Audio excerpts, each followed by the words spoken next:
नमस्कार, बिहार तक देख रहे हैं आप और आपके साथ मैं हूं हर्षिता सिंह। मोदी तीसरे कार्यकाल में देखिए कि उनके कैबिनेट का विस्तार हो चुका है, सभी मंत्रियों ने शपथ भी ग्रहण कर ली है। लेकिन कल से सबसे ज्यादा चर्चा किसी बात की है तो वो है राजपूतों को लेकर के, बिहार के राजपूतों को लेकर के कि मोदी कैबिनेट में बिहार के राजपूत मंत्रियों का पत्ता साफ हो गया है।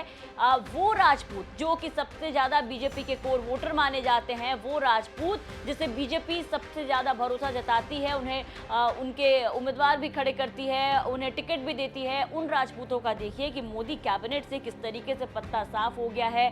मोदी कैबिनेट पर अगर इस बार आप नजर दौड़ाएंगे तो आपको यादव मंत्री दिखेंगे, भूमियार मंत्री दिखेंगे, दलित मंत्री दिखेंगे, हर तरह के मंत्री दिखेंगे, हर वर्ग के मंत्री दिखेंगे। लेकिन इस बार बिहार के एक भी राजपूत मंत्री आपको मोदी कैबिनेट में दिखाई नहीं देंगे। या आर.के. सिंह से लेकर के सुशील कुमार सिंह, राजीव प्रताप रूडी, तमाम मंत्री जो थे राजपूत समाज से जो आते थे, जिन्हें बीजेपी ने इस बार टिकट भी दिया था, देखिए कि किसी को भी इस बार कैबिनेट में देखिए कि जगह नहीं दी गई है। इसके पीछे का कारण बताया जा रहा है राजपूत समाज की नाराजगी। कहा जा रहा है कि राजपूतों ने जिस तरीके की नाराजगी इस बार के लोकसभा चुनाव में दिखाया, कहीं ना कहीं वो नाराजगी, वो बगावत बीजेपी से राजपूतों को भारी पड़ गई और इस बार बीजेपी ने देखिए किस तरीके से उनका पत्ता ही अपने कैबिनेट से साफ कर दिया है।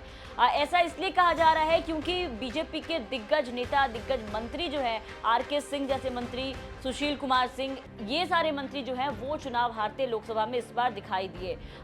औरंगाबाद जैसी सीट और बिहार से आरा जैसी सीट जब बीजेपी हारती है तो सबसे ज़्यादा चर्चा इस बात की होती है कि भाई वहाँ के जो नेता हैं वो सबसे दिग्गज नेताओं में से एक थे।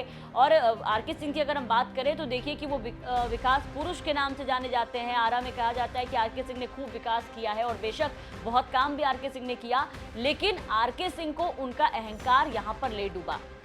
आर.के. सिंह काम भले ही उन्होंने बहुत कुछ किया आरा में, लेकिन कहा जाता है कि आर.के. सिंह से उनके कार्यकर्ता, उनके नेता काफ़ी ज़्यादा खुश नज़र नहीं आते हैं, क्योंकि आर.के. सिंह जो है वो किसी से भी ना बातचीत करते हैं, ना उन्हें तवज्जो देते हैं, वो सिर्फ अपना काम करते हैं। और इसी वजह से आर.के. सिंह का जो अहंकार है वो कहीं ना कहीं उन्हें ले डूबा। ज़मीनी स्तर पे जिस तरीके से आर.के. सिंह जब कैंपेन भी कर रहे थे तो आपने देखा होगा कि बहुत ज़्यादा उन्हें वहाँ के कार्यकर्ता का, नेताओं का जो समर्थन है वो हासिल नहीं था। इसके अलावा पवन सिंह एक फैक्टर माने जा रहे हैं कि पवन सिंह से जिस तरीके से बीजेपी ने कन्नी काटी और पवन सिंह जिस तरीके से निर्दलीय चुनावी मैदान में उतरे, उसको लेकर के चर्चा बहुत तेज है कि पवन सिंह ने शाहबाद के कई इलाकों में अपना प्रभाव छोड़ा और पवन सिंह के कारण ही बीजेपी के तमाम जो राजपूत नेता थे उनका पत्ता इस बार के लोकसभा चुनाव में साफ हो गया। वो फिर देखिए औरंगाबाद जैसी सीट की अगर हम बात करें, औरंगाबाद को चित्तौड़गढ़ कहा जाता था कि यहाँ से जीतेगा हर वक्त कोई ना कोई राजपूत नेता ही बनता था, लेकिन इस बार सारे रिकॉर्ड टूट गए और औरंगाबाद में देखिए कि कोई दूसरे वर्ग के जो सांसद है वो चुने गए। इस बार कोई राजपूत जलवा, कोई चित्तौड़गढ़ जो है वो काम नहीं आया यहाँ पर।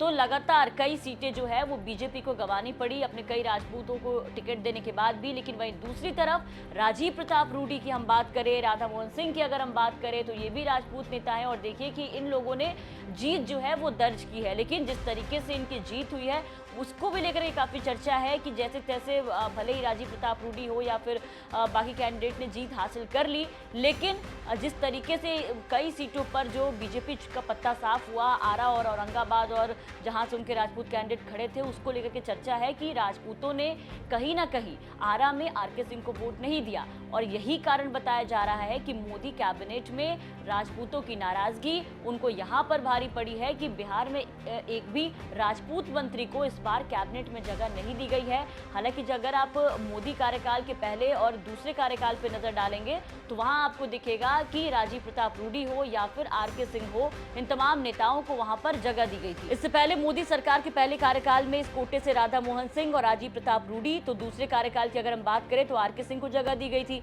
इस बार आर.के. सिंह भले चुनाव हार गए हों, लेकिन राजीव प्रताप रूडी ने कांटे की टक्कर में लालू प्रसाद यादव की दूसरी बेटी रोहिणी आचार्य को चुनाव हराया। वहीं राधा मोहन सिंह भी चुनाव जीतने में सफल रहे, लेकिन उसके बाद भी देखिए कि इन लोगों को मंत्रालय से काफी ज्यादा दूर रखा गया और इसका जो मेन कारण है वो यही नाराजगी बताया जा रहा है, क्योंकि देखिए सिर्फ राजपूतों की नाराजगी का जो खामियाजा है वो ना सिर्फ बीजेपी को भुगतना पड़ा, ना सिर्फ आरके सिंह अपनी सीट गंवाते दिखाई दिए, ना सिर्फ सुशील सिंह अपनी सीट गंवाते दिखे, बल्कि उनके जो सहयोगी थे उन्हें भी अपनी सीट गंवानी पड़ी है। इसका सबसे जीता जागता जो उदाहरण है वो है उपेंद्र कुशवाहा। उपेंद्र कुशवाहा के लिए प्रचार करने पहुंचते हैं नरेंद्र मोदी, लेकिन उसके बाद भी देखिए कि काराकाट में किस तरीके से मोदी की गारंटी जो है वो फेल हो जाती है और वहां से उपेंद्र कुशवाहा तीसरे नंबर पर आ जाते हैं। रामकृपाल यादव को लेकर के भी ऐसी चर्चा है कि देखिए कि वहां भी प्रधानमंत्री मोदी पहुंचते हैं, लेकिन वहां भी मोदी की गारंटी फेल हो जाती है। हालांकि अब रामकृपाल यादव को राजपूतों ने वोट किया या नहीं किया ये तो राजपूत समाज के जो लोग हैं वही जाने, लेकिन आरा को लेकर के सबसे ज्यादा चर्चा है कि आरके सिंह को इस बार राजपूतों का वोट कम मिला है, जिसके कारण पवन सिंह थे और यही वजह रही कि अब देखिए कि राजपूतों का जो पत्ता है वो यहाँ से साफ होता हुआ नजर आ रहा है। आपकी क्या राय है? इस बार मोदी कैबिनेट जो बना है, जो भी मंत्रिमंडल का विस्तार हुआ, जितने मंत्री बनाए गए, उसमें जो एक भी राजपूत मंत्री बिहार से नहीं दिखाई दे रहे हैं, उस पर अपनी राय जरूर रखें और बिहार की तमाम खबरों के लिए बने रहे बिहार तक के साथ।